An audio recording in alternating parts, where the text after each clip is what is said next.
শিবসাগর মিয়াদেরকে খেদানো হয়, এই শিবসাগর থেকেই বলছি আমি যে ভাই, যারা মিয়াদের উপরে অত্যাচার করো, এই দুনিয়াটা তোমরা সৃষ্টি করো নেই, এই দুনিয়া তোমাদের ছেড়ে যেতে হবে। বুঝেছো? বাংলা ভাষা বুঝো কি? তোমালোকৰ ৰংঘৰৰ পৰা কৈছো, ঐতিহাসিক ৰংঘৰ।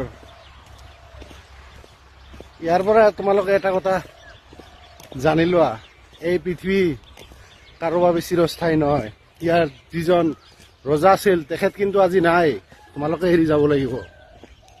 গতিকে সাধাৰণ নিৰীহ যিবিলাক মানুহ আছে, যিবিলাক কৰ্মজীৱী, শ্ৰমদান কৰি নিজৰ পৰিয়াল পোহপাল কৰে, তেওঁলোকৰ ওপৰত অত্যাচাৰ নকৰিবা। তোমালোকৰ প্ৰতি সেইটোৱে আহ্বান জনাইছোঁ। কোনেও চিৰদিন নাথাকে এই পৃথিৱীত।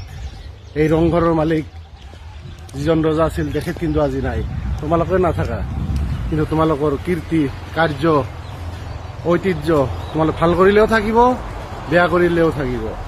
গতিকে এতিয়া সংশোধন হৈ লোৱা, ভুলৰ শুধৰণি আছে।